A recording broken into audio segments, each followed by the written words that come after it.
I'm Andrea from The Upcoming. Nice to meet you. Thank you. Hello, nice to be here. Hi, I'm Sadie Frost. And I'm Twiggy.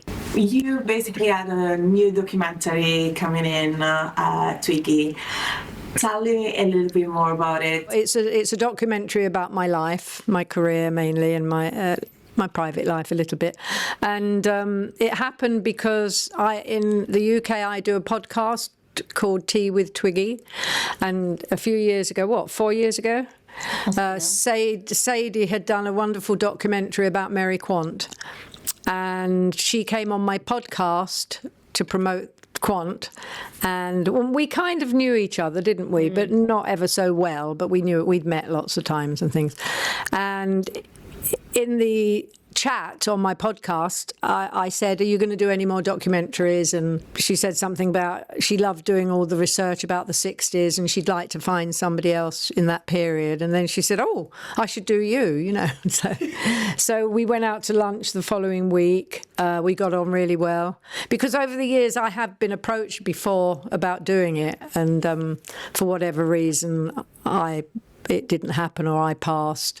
But we got on so well. I love the fact that she's a woman. I loved the Quant documentary, and I thought, well, somebody's going to do it at some point, so I'd rather do it with somebody that I get on with, that I trust. And here we are, 3 years later. And then there's a lot of material. How did you start to even begin to collect all the footage? It's also technically a big archive.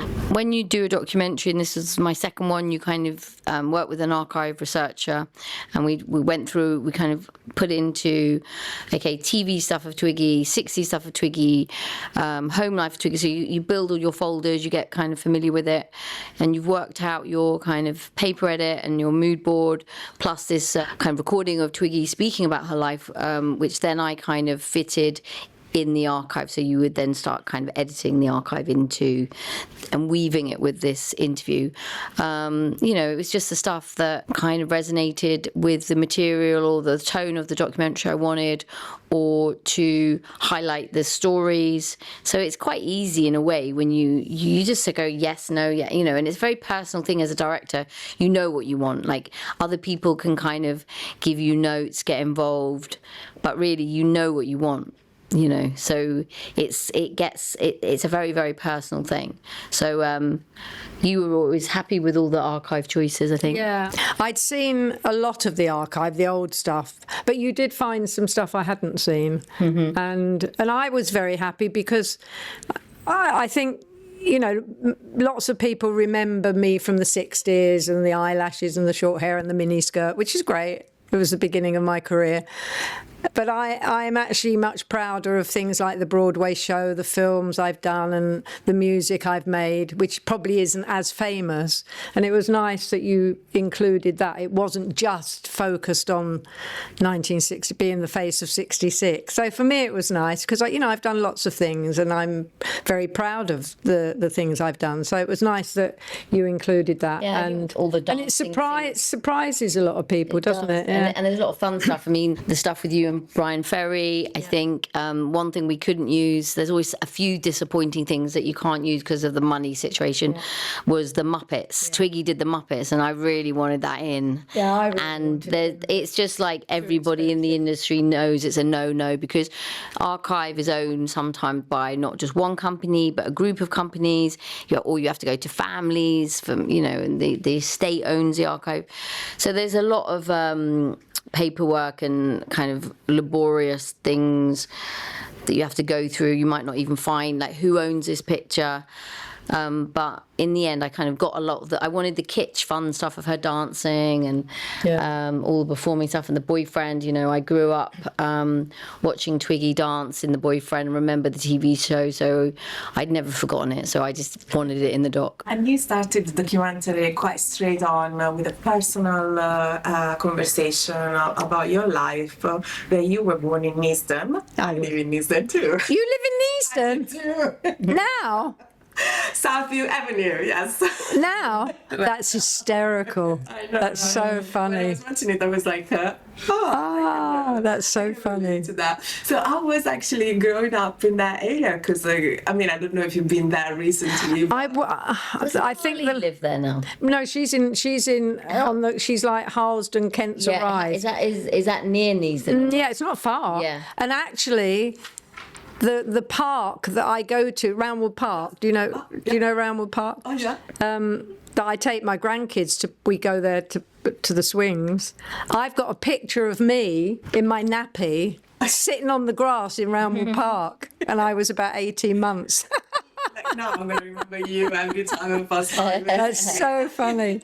But I was like life in London at that time, and how different it was, and also the fact that you didn't expect it to become a model and to have basically. No, I mean, I had a happy home life. I had a mum and a dad and 2 elder sisters who I'm very close to. They're still with us, I'm happy to say. And I was the baby, so I was spoiled, really. I had 2 elder sisters, my mum and my dad.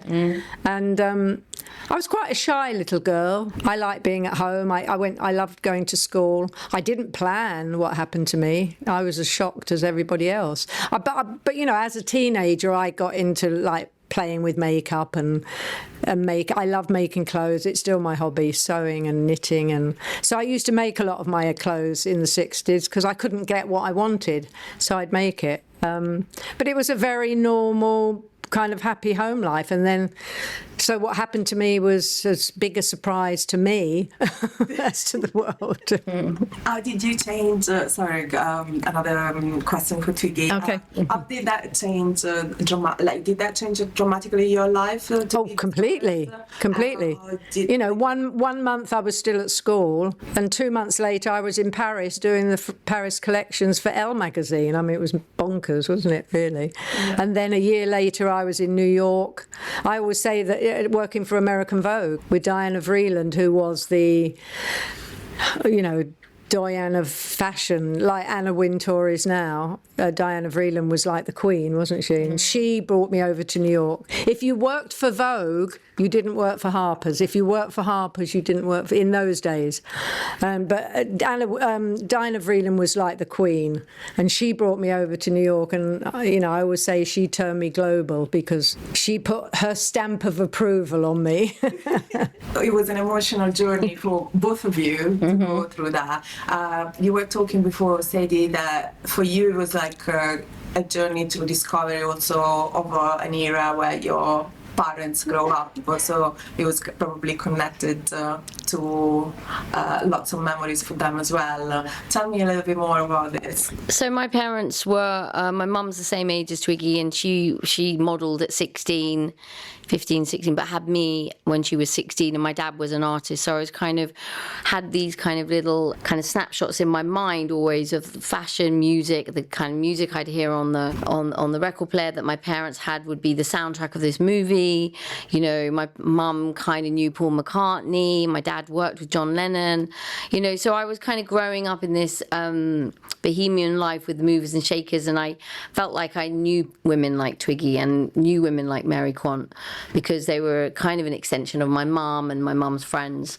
So actually researching and finding all the footage for the docs and really talking to everybody really made me kind of understand my mum's youth, what it was like, all the films that are out then, from films like Blow Up to the photographers David Bailey to the young models, how things were. And it's just such an exciting period of time. I just never got bored of looking at it and making it, and also just really looking at what amazing things Mary Quant did and what amazing things Twiggy did for women and for culture, so it was just so inspiring. I loved every second of making both documentaries. I was very lucky. Thank you so much.